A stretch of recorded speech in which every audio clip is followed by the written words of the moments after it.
Hey everybody, Brannon Beliso here. Oh, what a busy day. What a busy day. A lot of stuff going on. Let me get out of here. So today's entry is about why surveys. I'm reading a book, rereading a book, and reading a book again called Ask. And Ask really focuses around creating those funnels. Now, as I'm studying more and more, do I believe the funnels are necessary for a small martial arts school? I don't know. I don't know. I think we could spend our time a little bit better focusing on building the trust, building the relationship, investing in the lead. I think there's other ways to do that. He even stated that if you're a business making less than $100,000 a year, I don't believe funnels are a good way to be spending your money, because in many cases you need to hire a company to do this. We talk about the deep dive funnel. He talks about the pivotable funnel. He talks about the I hate you, do you hate me funnel. There's so many different funnels and steps along the way to determine which prospect needs to go into what bucket. I don't want to be sending birthday information to a kickboxing person. I don't want to keep sending stuff to a kickboxing person if they've changed their mind and now they want to do Krav Maga. You know what I mean? It's so the surveys, what they're really about, and like any great business, and I've learned that in my business, it's really about collecting data. Hey, what's happening, Hester? What's happening, Master Maravich? Liam. So it's really about collecting data. And then you have to ask yourself, well, what do I need to collect this data for? For example, we use a basic survey in Rainmaker. And this survey in Rainmaker, every 11 classes, every student gets an email asking them to survey us. Tell us, how are we performing? Hey, what's up, Sal? Asking us, how are we performing? That's the main thing I want to know. My core product is delivering martial arts instruction, so I want to know from my existing student base how my teams are performing, especially the fact that I'm not at both locations all the time. I want to know how my team is performing. I think that's vital. It's crucial. So this basic survey that we send out through Rainmaker lets us know that. But I can't tell you how I've had people, because I don't have them in the right bucket, unsubscribe, even get a bit irate. I had one guy, he brought his daughter to a birthday party, right? So of course we have that information, and they go into the birthday flow, but they're also in the prospect flow. Now the challenge with that is we cancel a class, we have a day camp, we have a kickboxing day after Thanksgiving thing. He's getting all of those emails. Does he need those emails? No. If anything, he's pissed off because he feels like we don't know him, we don't know what he needs. So I get that. So the first thing you want to do with all the emails you have, and here's the cumbersome work, is that you need to separate them into buckets. Does that make sense? You want to separate all the emails you've ever collected into different buckets. Kickboxing, birthdays, day camps, dead ones, and then the band played on. I get that. It's super powerful. It's very cumbersome, especially our San Francisco location has over 10,000 leads. 10,000 leads.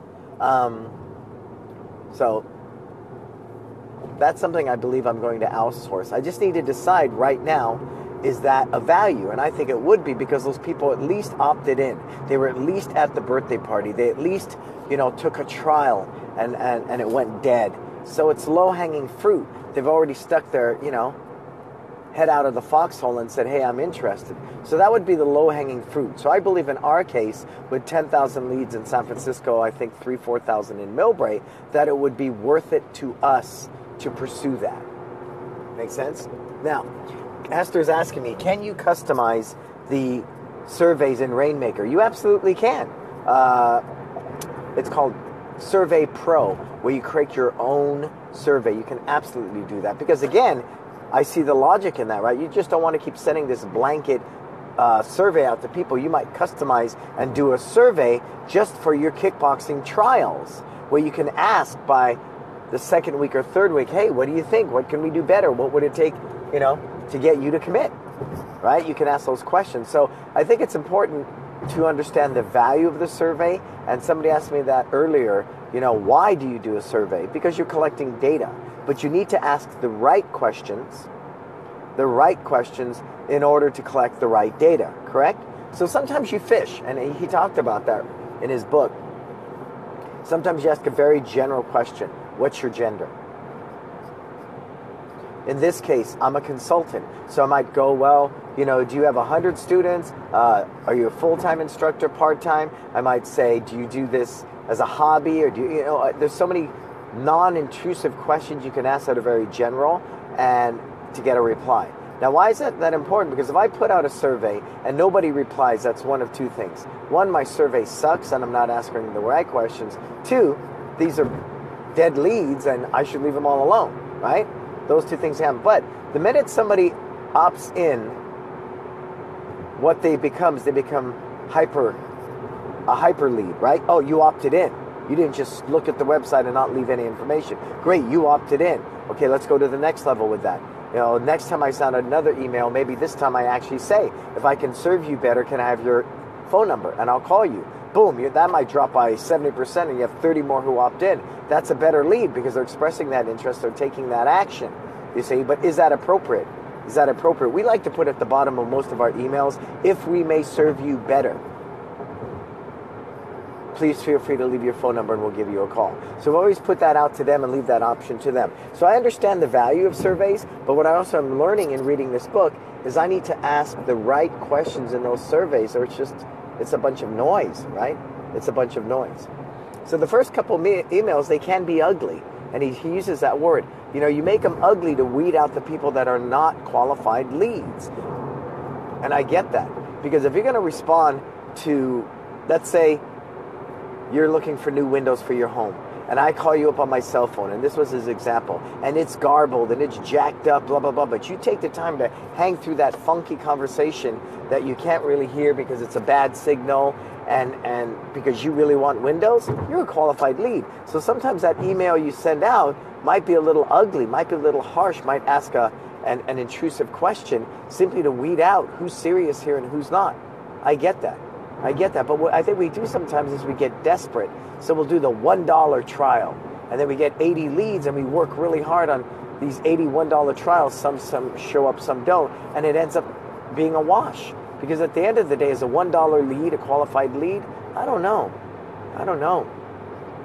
I'm sure there's an argument for that, right? There's an argument for that. So why surveys? You got to ask yourself, why am I sending this survey? And if you really want to pull, do we need morning 6:30 a.m. kickboxing classes? Then you ask that straight up. Hey, folks, we've had some interest in the 6:30 a.m.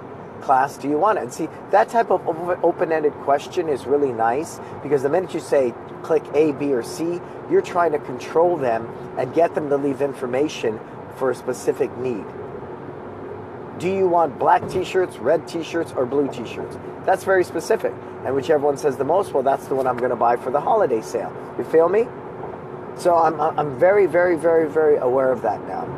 And so that we did that the other day because some people requested for a day camp at our Millbury location, December 19th to 23rd. Well, most of the Millbury School District, guess what? They're not out of school. But because we have an affluent community, they're taking their kids into San Francisco and other places whose schools let out on the 19th. So what did we do? We sent out a survey. Hey folks, we've had a request from a couple of parents asking us to do a day camp on December 19th to the 23rd. If you are absolutely interested in this, you absolutely want to do this, please reach out to us. Boom, we got a reply right away. We had a bunch of people, and so we're going to do a camp. We have 10 kids signed up for a winter camp in Millbury from December 19th to 23rd. There you go. So that type of survey really paid off. And we made it time sensitive. We need to hear from you in the next 48 hours so we can decide whether we're doing this camp or not. So there you go. Knocked it down, and it's a done day.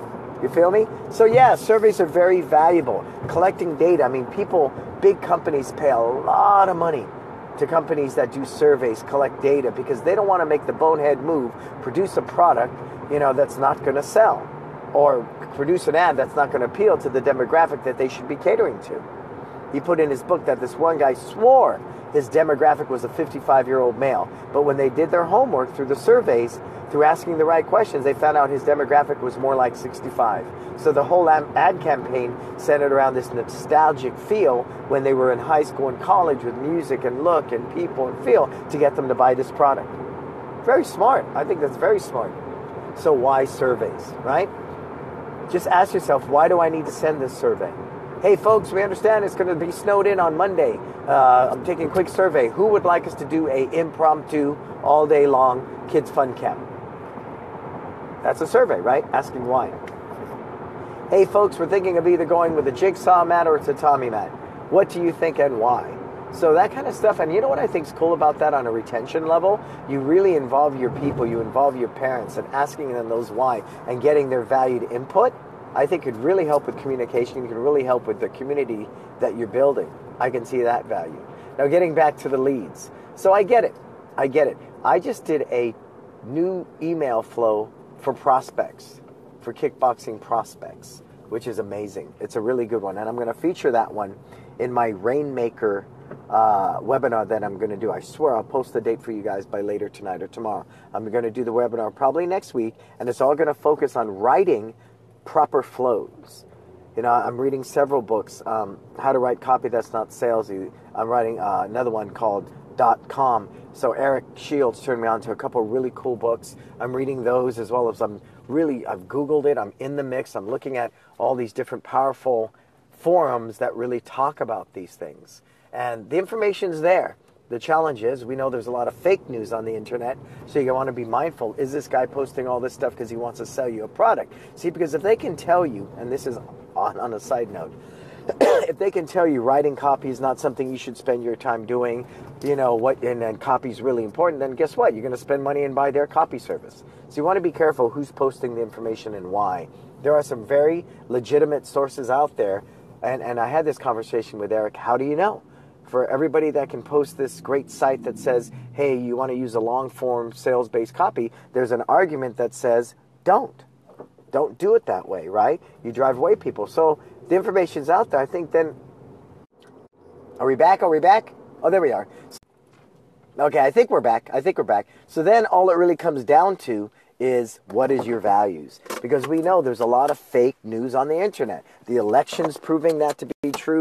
Facebook's being called out on that. There's a lot of fake information on the internet. Please don't believe everything that's on the internet. So like I said, you know, I can find a website that says do long copy. Then I can find a website that says don't. My signal keeps cutting in and out. So you see where I'm going? But what I will say is that you need to study that. I'm very passionate about my brand and my why. So I need to understand how to write that story. I need to become a storyteller. I need to write that. So I want you to keep doing your homework. And that's what this is really all about. Why surveys? Because it is my business.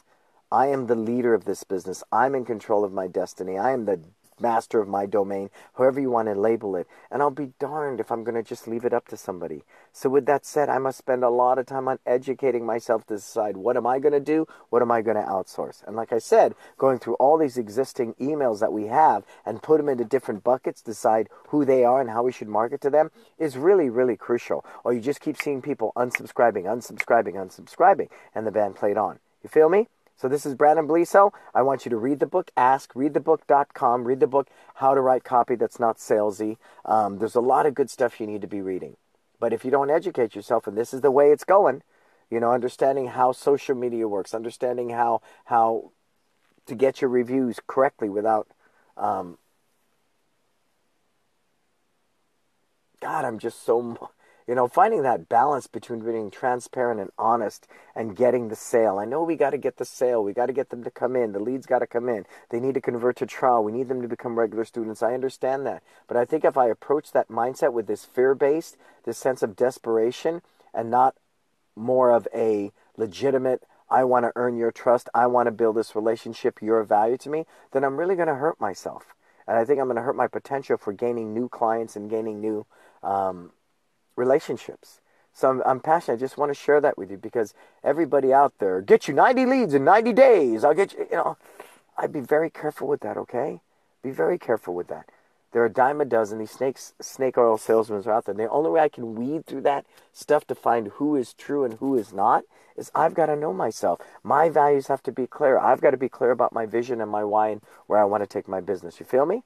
Cool? So I'm going to talk more about this. I promise. I will post the link for my webinar, because I'm going to teach you how to write a couple real basic flows. Me and my guy, TJ Delacruz, have been working on it together, studying it together, writing these flows, rewriting these flows to where we are today. Cool? Alrighty, folks, go to BrannonBeliso.com for all my services. I've got a new page called It's Time with Brannon Beliso. It's a closed group. I'm posting a lot of unique stuff there. If you want to be part of that group, look for It's Time with Brannon Beliso. It's a closed group. You want to be part of that. It's for critical thinkers, people who are not of the sheep mentality, people that want to really, really change our industry and do business transparently, do business from a service base, and do a business that's